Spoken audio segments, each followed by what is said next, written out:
Una vez más, me es muy grato el saludarle y extenderle una sincera bienvenida a nuestro programa El Amor que Vale. Sabe, estuve pensando acerca de los nombres de Dios. Jehová Shammah significa el Dios que está aquí. Jesús dijo, porque donde están 2 o 3 congregados en mi nombre, allí estoy yo en medio de ellos. Gracias a Dios por eso. Jesús está con nosotros. Jehová Shammah está aquí, más cercano que la persona que puede estar junto a usted. Por favor, abra la palabra de Dios en Romanos capítulo 12. Hoy estudiaremos acerca de los dones espirituales. Romanos 12, versículo 6. De manera que teniendo diferentes dones, él está hablando acerca de los diferentes dones. Usted tiene un don, yo tengo otro. Tenemos dones diferentes. Nadie tiene todos los dones. Todos tenemos por lo menos un don. Usted es un hijo dotado. Un don espiritual no es un talento natural, pues un don es una habilidad sobrenatural. Puede ir entrelazado con un talento natural, pero va más allá. No es natural, es sobrenatural. Es un don de gracia. La palabra griega para gracia es charis. Por ello lo llamamos un don carismático.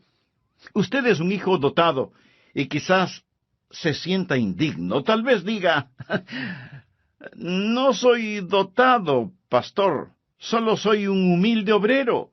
Ni siquiera soy digno de dirigir en oración silenciosa en el departamento de niños. Mi amigo, usted es un hijo dotado. Alejandro Magno, el gran general conquistador, una vez dio una preciosa e invalorable copa de oro a un humilde sirviente. Cuando el sirviente vio el regalo, exclamó, «Oh, no, eso es demasiado para que yo lo reciba». Y Alejandro se irguió y dijo, «Pero no es demasiado para mí el darlo. Dios es el que da el don. Por eso, no se acerque con una humildad falsa diciendo que usted no tiene ningún don particular. En los tribunales de Cristo, usted dará cuentas de lo que hizo con su don espiritual y su mayordomía de ese don espiritual. Así que usted necesita descubrir su don espiritual y hoy vamos a estar hablando acerca de cómo descubrir su don. Veamos en primer lugar la presentación de sacrificio. Todo empieza con la presentación de un sacrificio. Por favor, mire Romanos 12, versículo 1. Así que, hermanos, os ruego por las misericordias de Dios, que presentéis vuestros cuerpos en sacrificio vivo, santo, agradable a Dios, que es vuestro culto racional.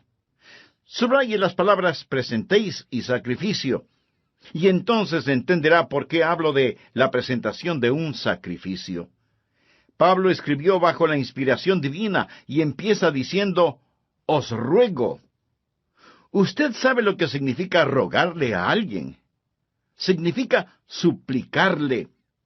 Y puesto que Pablo escribió por Dios mismo, casi es como si Dios estuviera de rodillas delante de nosotros, rogándonos. Esta es la oración de Dios hacia nosotros. Cuando oramos a Dios y le decimos, Señor, te ruego, Señor, por favor. Bien, si no oímos la oración de Dios hacia nosotros, ¿por qué Dios debe oír nuestra oración a Él?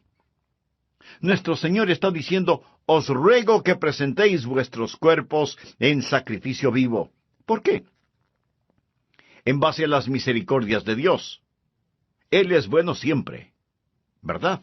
Oh, gracias a Dios por sus misericordias.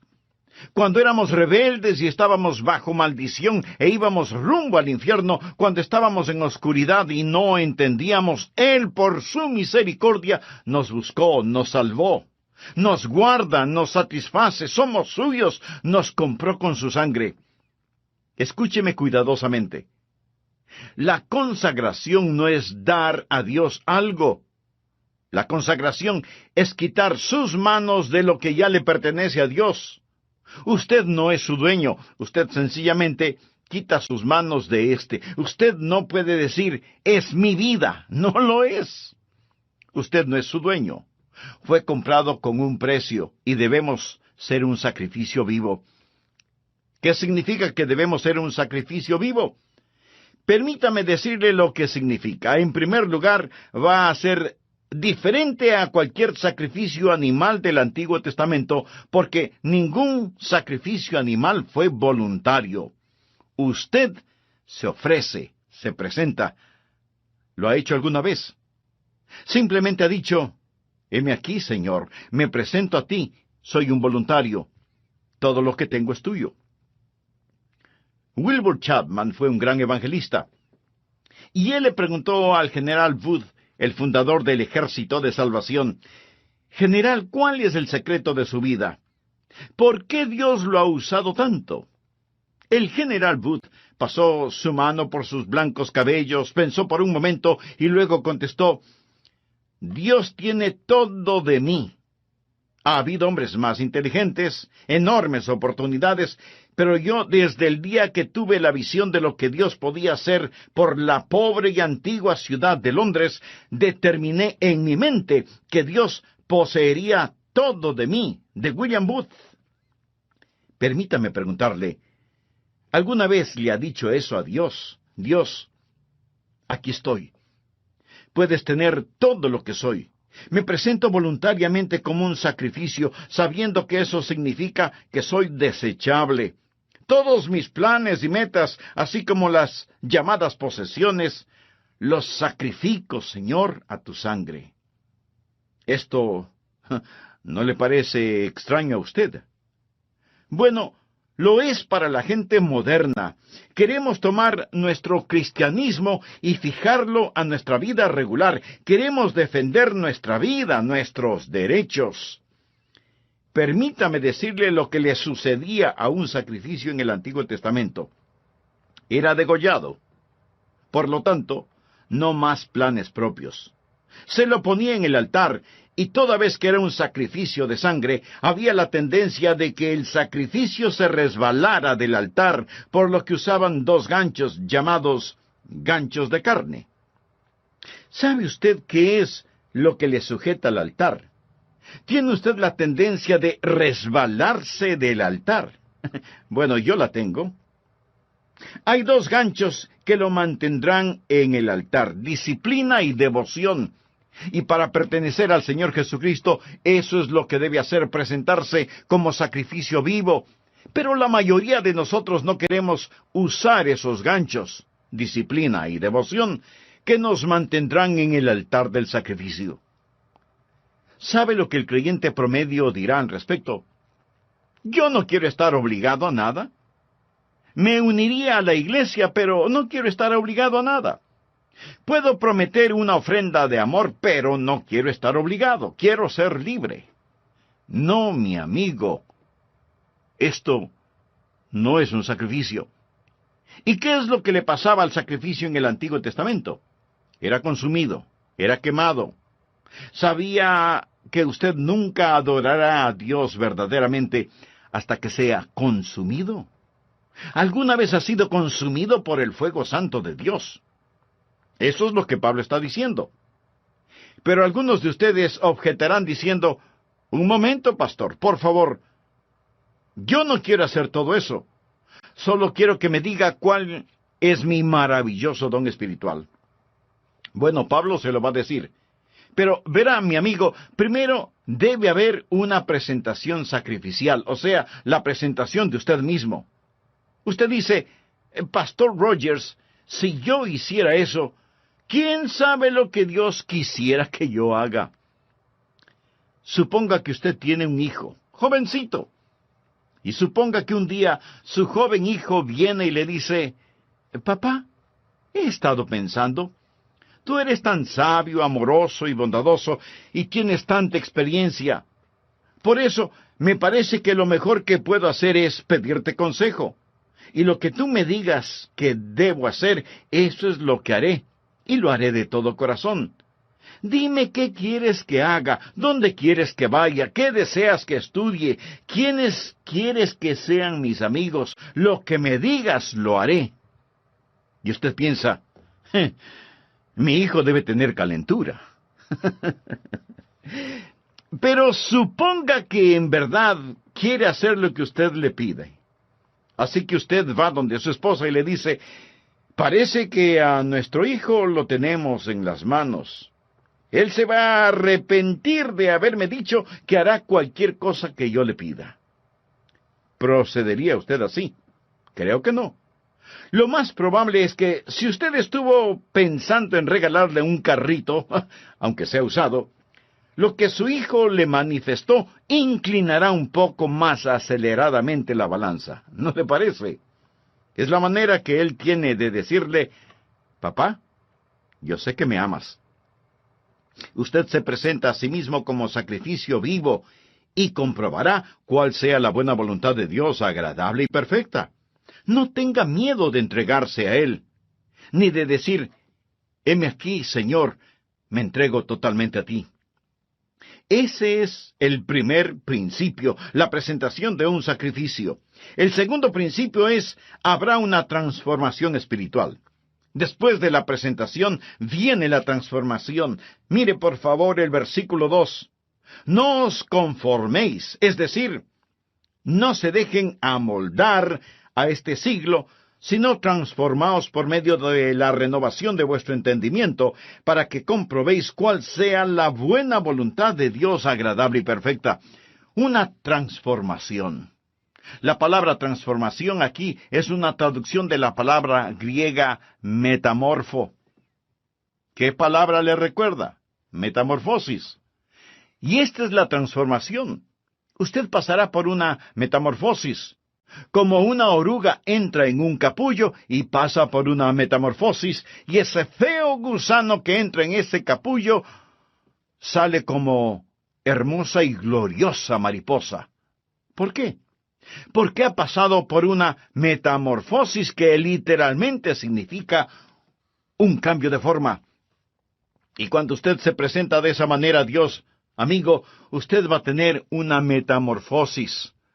La palabra describe literalmente lo que pasa cuando la naturaleza interna sale a la superficie.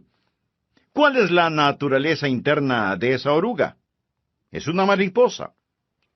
¿Sabía que esta es la palabra que se usó cuando Jesús fue transformado en el monte de la transfiguración? ¿Recuerda la historia?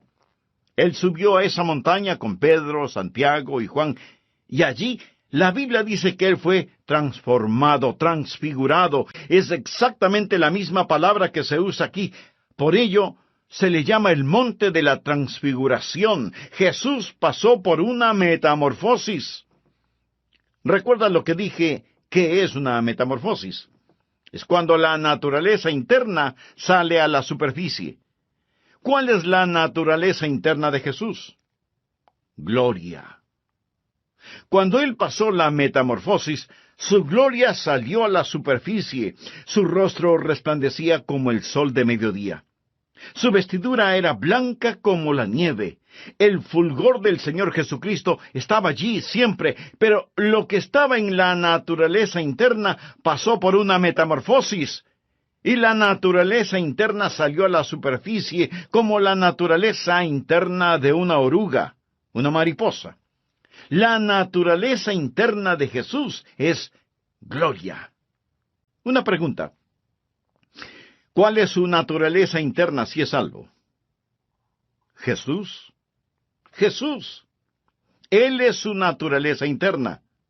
Y cuando usted se presenta a Él como un sacrificio vivo, una transformación espiritual toma lugar.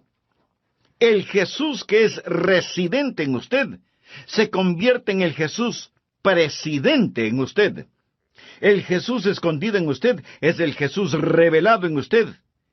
Y hay un cambio divino y usted no es moldeado por este mundo. Y este mundo que camuflaría, borraría y escondería su naturaleza interna, esos grilletes se rompen. Y Jesucristo sale de usted. y usted tiene un cambio divino que le da la mente de Cristo, se renueva en el espíritu de su mente.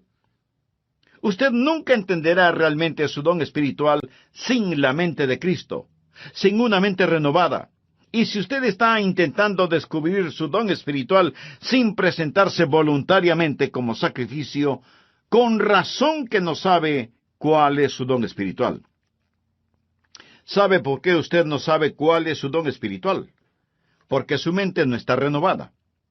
Pero cuando usted se presenta a Él como un sacrificio, habrá una transformación espiritual y usted comprobará cuál sea la buena voluntad de Dios, agradable y perfecta.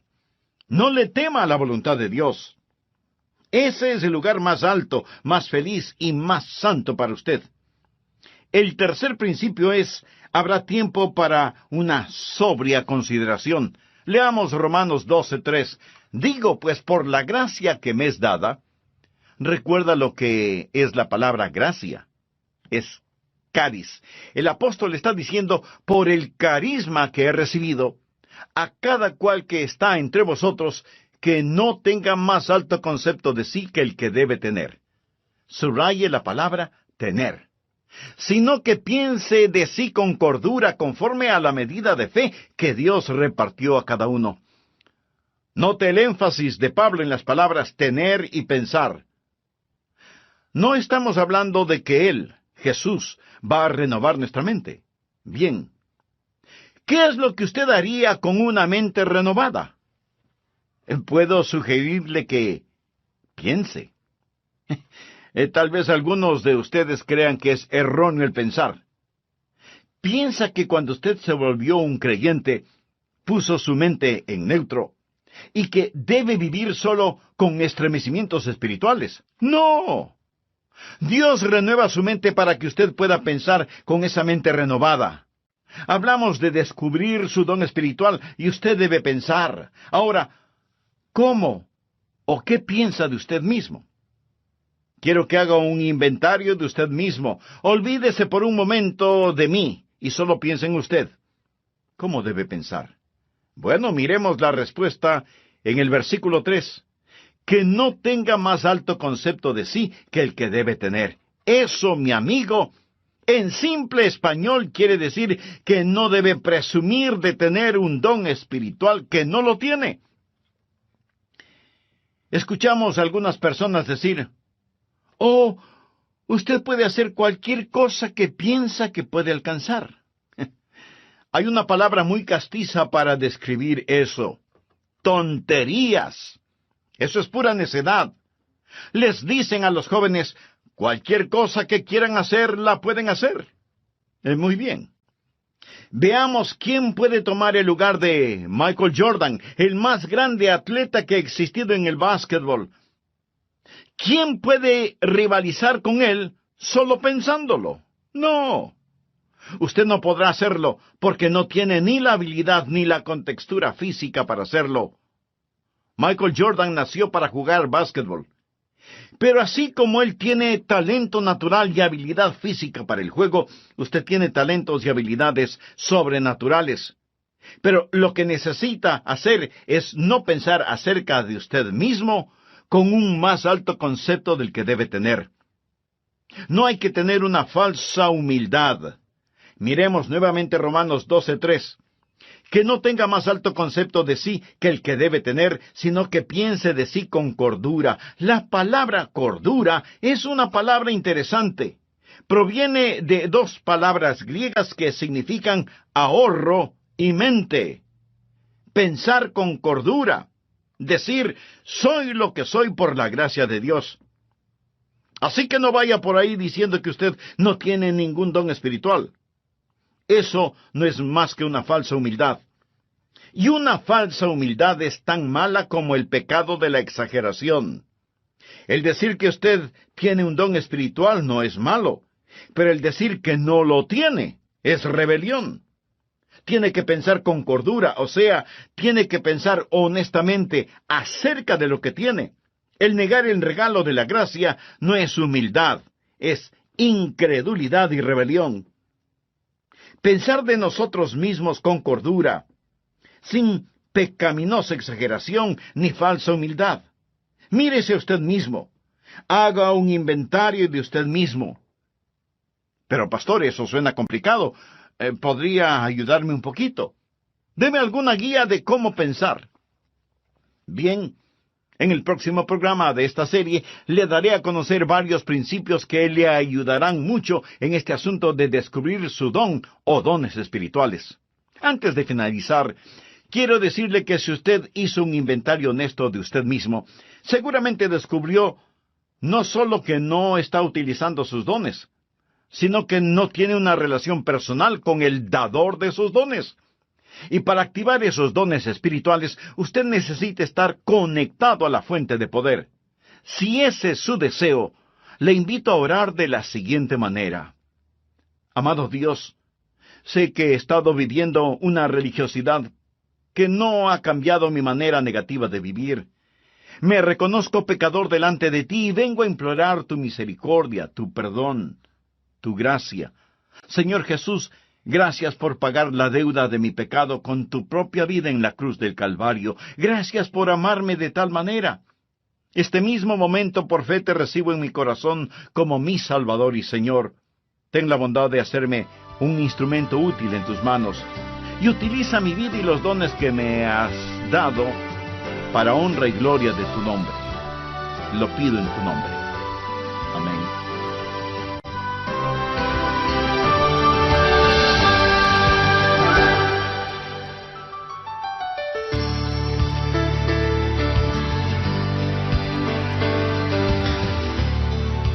Suponga que su hijo tiene una extraordinaria habilidad para la escultura, pero usted lo presiona para que sea un abogado. Si llega a serlo, será un pésimo abogado, cuando pudo haber sido un brillante escultor.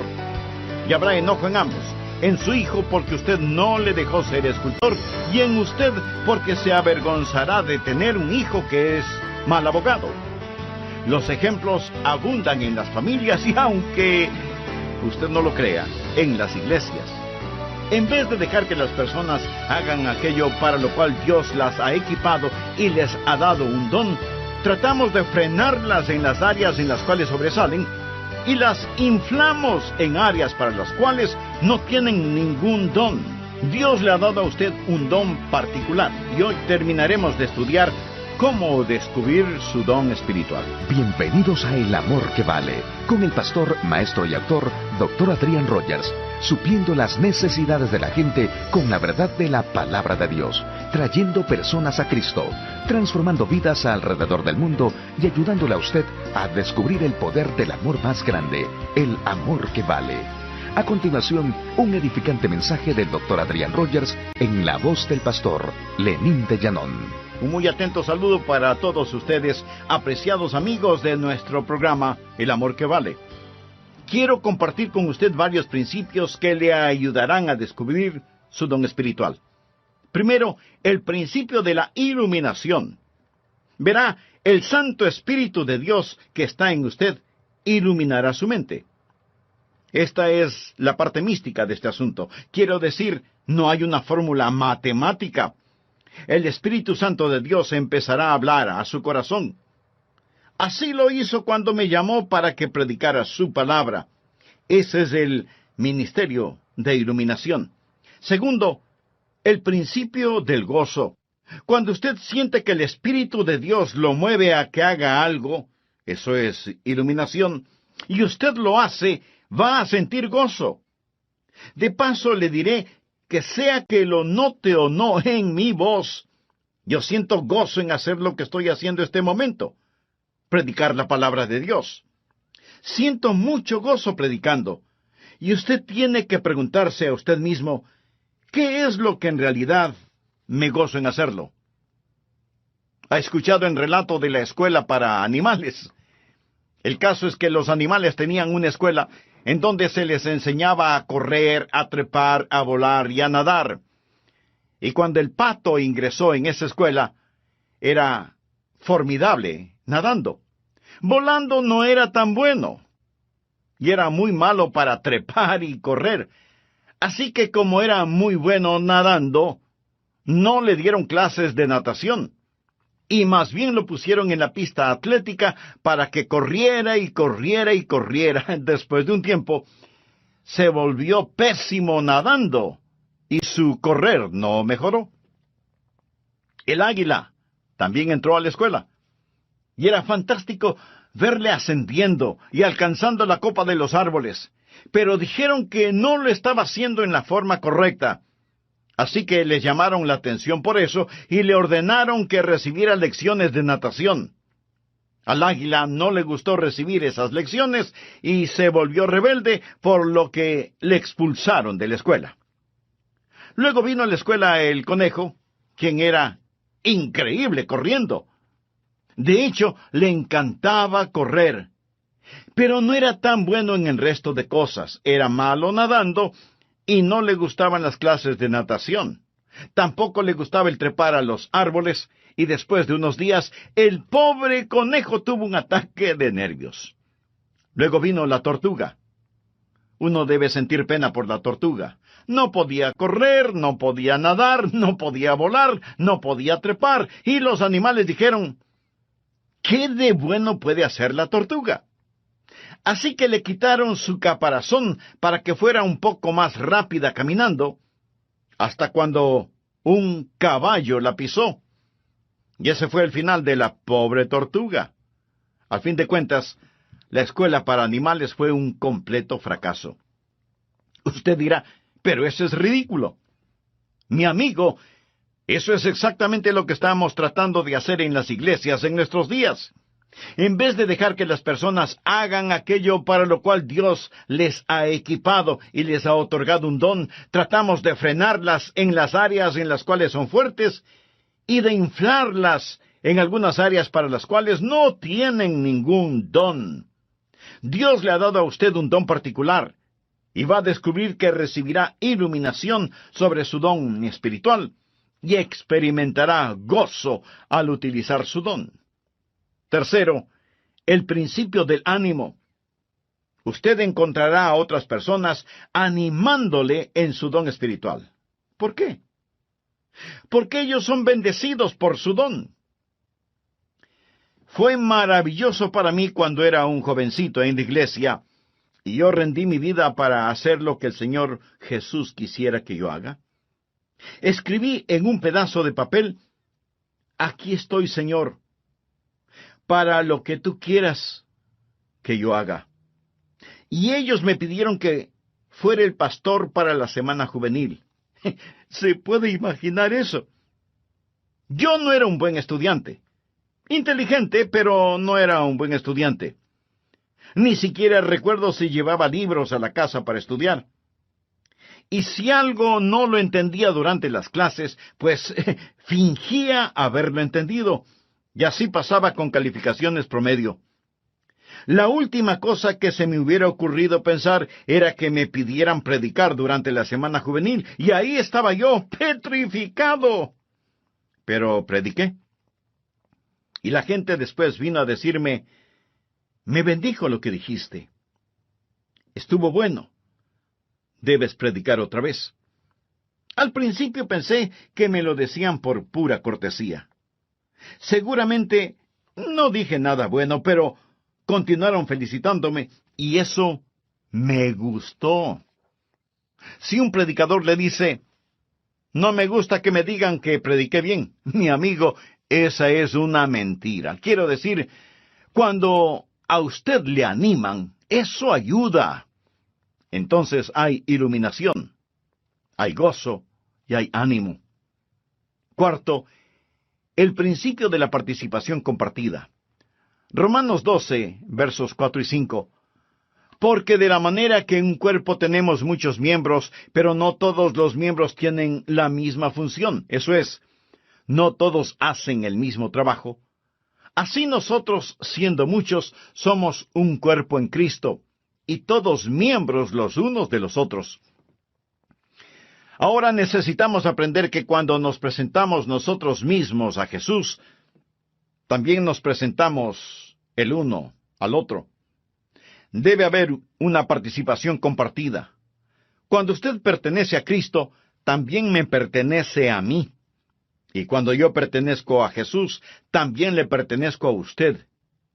Recuerde que la iglesia es su cuerpo, no es una organización con Jesucristo como presidente. Es un cuerpo con Jesucristo como la cabeza y todos nosotros somos miembros de ese cuerpo. Y es la arrogancia, la presunción y el orgullo lo que nos divide. Es el Espíritu Santo de Dios el que nos une. Así, cuando descubrimos nuestro don, debe haber una participación compartida.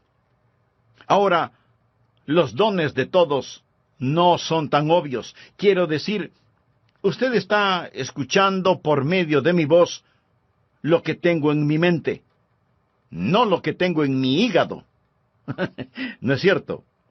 Usted no está pensando, el hígado del pastor está funcionando bien este momento. No. Pero déjeme decirle que si mi hígado no estuviera funcionando bien, yo no estaría predicando en este programa.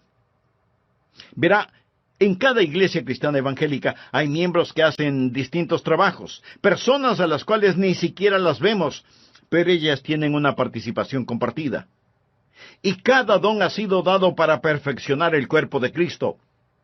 Y si usted no está haciendo lo que debe, si usted es un miembro de la iglesia que no está cumpliendo el propósito para el cual Dios le ha puesto en la iglesia, usted está haciendo daño y es peligroso para el cuerpo, quien quiera que usted sea. Cuando era pastor de la iglesia, a veces me preguntaban, ¿cuántos miembros activos hay en su iglesia, pastor? Mi amigo, todos son activos. Algunos destruyen y otros construyen, pero todos son activos. Dios le puso a usted en su cuerpo como Él quiso, y debe haber participación compartida. Nadie tiene todos los dones, cada uno tiene por lo menos un don, y somos dependientes los unos de los otros. Dios nos hizo diferentes a fin de poder hacernos uno. Quinto, el principio de la activación específica. Por favor, leamos Romanos 12, versículos del 6 al 9. Ahora el apóstol llega a un tipo de por lo tanto. Él está hablando de todas estas cosas que van antes de lo siguiente. Usted sabe, nosotros nos presentamos a Él, y Él renueva nuestra mente, y entonces nos encontramos a nosotros mismos operando en el cuerpo. Ahora Él dice, de manera que teniendo diferentes dones según la gracia que nos es dada, o sea, según el carisma que nos es dado, si el de profecía, úsese conforme a la medida de la fe, o si de servicio, en servir, o el que enseña, en la enseñanza, el que exhorta, en la exhortación, el que reparte con liberalidad, el que preside con solicitud, el que hace misericordia con alegría. Aquí él menciona 7 dones y dice, pónganse las pilas, estén activos. ¿Usted quiere saber cuál es su don?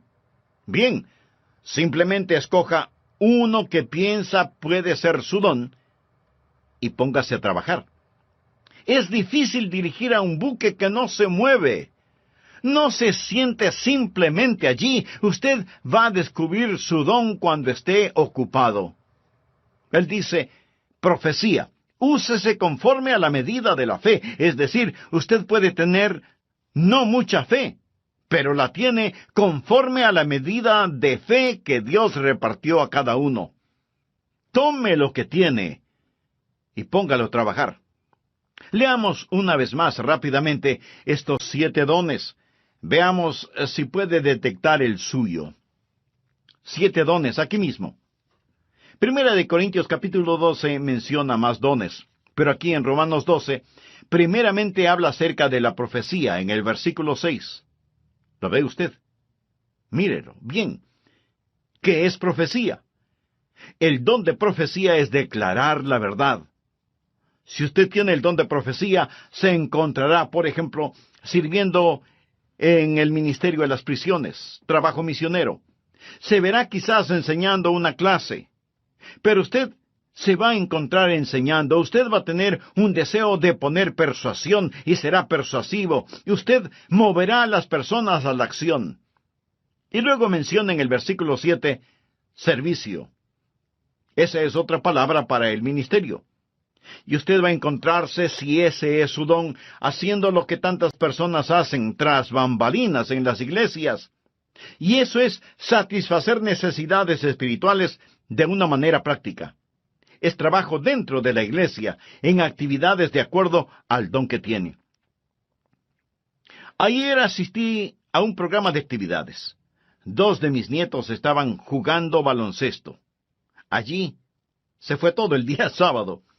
Pero fui a estos juegos de baloncesto y me bendijo tanto ver a esos entrenadores allí, ver a esas personas que trabajan para que estos niños desarrollen carácter. La escuela dominical es el aula, el programa de actividades es el laboratorio donde pone la enseñanza en práctica, y qué cosa tan maravillosa es cuando cada uno cumple con su don de servicio. Y luego menciona el don de enseñar. Mire el versículo 7. Si usted tiene este don, deseará clarificar la verdad, es decir, usted tendrá un deseo de investigar las cosas y validar la verdad que es presentada. Y tendrá una mente interrogatoria y será usado en la escuela dominical y será usado en las organizaciones misioneras, en estudios bíblicos en los hogares, escuelas vacacionales y así por el estilo. Y después menciona la exhortación en el versículo 8. ¿Qué es exhortación? Es el deseo de estimular a las personas en su fe, para exhortarlas a amar mejor a Jesús. Y si usted tiene ese don, va a disfrutar la consejería personal. Usted quizás va a estar en el ministerio de música, o quizás en visitación, buscando a los que están perdidos o descarriados, ganando almas. El ministerio de motivación. Eso es exhortación. Y luego menciona repartir o dar. A todos se nos manda dar, pero algunas personas tienen el don de dar. ¿Y qué es eso? Es la motivación de encomendar a otros los recursos personales para que la obra de Dios pueda continuar. Sabe tomar decisiones buenas para satisfacer necesidades inmediatas. Usted tiene cuidado al dar, pero está deseoso de dar y tiene la habilidad de acumular y dispersar los recursos. Y hay personas en nuestras iglesias que tienen el don de dar. Y doy gracias a Dios por eso. Y continúa en el versículo 8 con presidir. Quizá ese sea su don. Es el de motivar, no el de mandar. Es coordinar las cosas y ayudar a las personas a ver todo el panorama y moverlos hacia esa visión. Coordinar las actividades de otros para una meta común, para la gloria de Dios. Y ese es el don de presidir, dirigir, ponerse de pie ante otros. Una persona que tiene este don también tiene el don de visión. Él ve hacia donde debemos ir y empieza a llevar y a motivar a las personas hacia eso. Luego tenemos el don de misericordia. Quizá ese sea su don. Oh, cuán necesario es ese don. Mire el versículo 8. ¿Cuál es el don de misericordia? Usted se identifica con las personas y consuela a los que están en dolor. Ahora llegamos a la última cosa. Después de haber una actividad donde usted realmente se ha ocupado, va a darse cuenta que todo empezará a calzar. Por favor, regresemos al versículo 2. No os conforméis a este siglo, sino transformaos por medio de la renovación de vuestro entendimiento, para que comprobéis cuál sea la buena voluntad de Dios, agradable y perfecta. Habrá la confirmación evidente. Usted comprobará cuál sea la voluntad de Dios agradable y perfecta. Lo comprobará en su propio corazón. Tendrá esa confirmación y usted dirá, ese es mi don espiritual. Y una vez que usted llegue, primero, acéptese a sí mismo. Segundo, empiece a ser usted mismo. Tercero, comience a entregarse. Y cuando usted se acepte, sea usted mismo, y se dé a sí mismo amigo, entonces será bendecido. Dios se glorifica. y la iglesia se fortalece. ¿Qué pasaría, amigo, si los creyentes en las iglesias cristianas, es decir, todos nosotros, dejáramos de ser calentadores de bancas? Porque muchos lo son, calentadores de bancas. ¿Qué pasaría si usted se presenta como sacrificio vivo y tuviera una transformación espiritual? Y luego hace una consideración solemne. Señor, ¿qué quieres que yo haga? ¿Sabe cuál es el problema con muchos de nosotros? Los ganchos de carne. No queremos estar atados. Usted dice, bueno, deje que otro lo haga. Cuando estuve en Londres fui a ver las joyas de la corona. Le dije al guardia, deseo ver el diamante de Curano, porque había leído de este, así que vi el diamante de Curano. Este diamante es de 186 quilates. Señoras, esa sí que es una piedra preciosa. Y en ese tiempo ellos dijeron que costaba la mitad de todos los gastos diarios del mundo. Esto fue antes de que fuese cortado y se lo diera forma. Está en las joyas de la corona. Le fue dado a la reina Victoria por un príncipe de Punjab, un jovencito que lo tenía en su posesión. Él se lo dio a la reina de Inglaterra. Después, este príncipe de Punjab se convirtió en un hombre. Él fue a la torre donde guardan las joyas y dijo, quiero ver el diamante. En ese entonces él era ya un hombre. Lo había regalado cuando era un niño. Ellos se preguntaron, ¿qué querrá? ¿Querrá que se lo devuelvan? ¿Va a pedir que se lo regresen? Y sacaron ese diamante porque él fue el que lo obsequió. Él dijo, podrían ponerlo en mis manos. Y ellos pensaron, oh no, pero lo pusieron en sus manos. Y entonces él se volvió y dijo a la reina que estaba allí, cuando era un niño le di esto, pero tenía la mente de un niño. No entendía completamente todo lo que estaba haciendo. Ahora, como un hombre, entendiendo más el valor total de este diamante, una vez más quiero regalárselo. Cuando oí eso, dije, Señor, tú sabes, cuando era un niño, di mi corazón a Jesús. Y ahora soy un hombre. Yo no entendía todo lo que estaba haciendo, mas fue de corazón. Pero una vez más, quiero darte mi vida. ¿No se siente así a veces? Señor, por tus misericordias, me presento como un sacrificio vivo. Y cuando lo hace, ese es el primer paso para descubrir su don espiritual. Quiero que lo haga. Estará tan feliz de haberlo hecho. Hay otros de ustedes que no son salvos. Usted no puede presentarse hasta que no se presente como un pecador que necesita ser salvo y diga, Señor Jesús, tú moriste para salvarme y prometes salvarme. Me entrego a ti y sálvame. Hemos estado hablando de cómo descubrir su don espiritual, pero a lo mejor hay otro descubrimiento que usted necesita hacer, y es el recibir la vida eterna. Descubrir su destino, descubrir a Cristo como Salvador y Señor en forma personal. Él le ama con un amor infinito y hoy extiende hacia usted su mano de misericordia, gracia y perdón.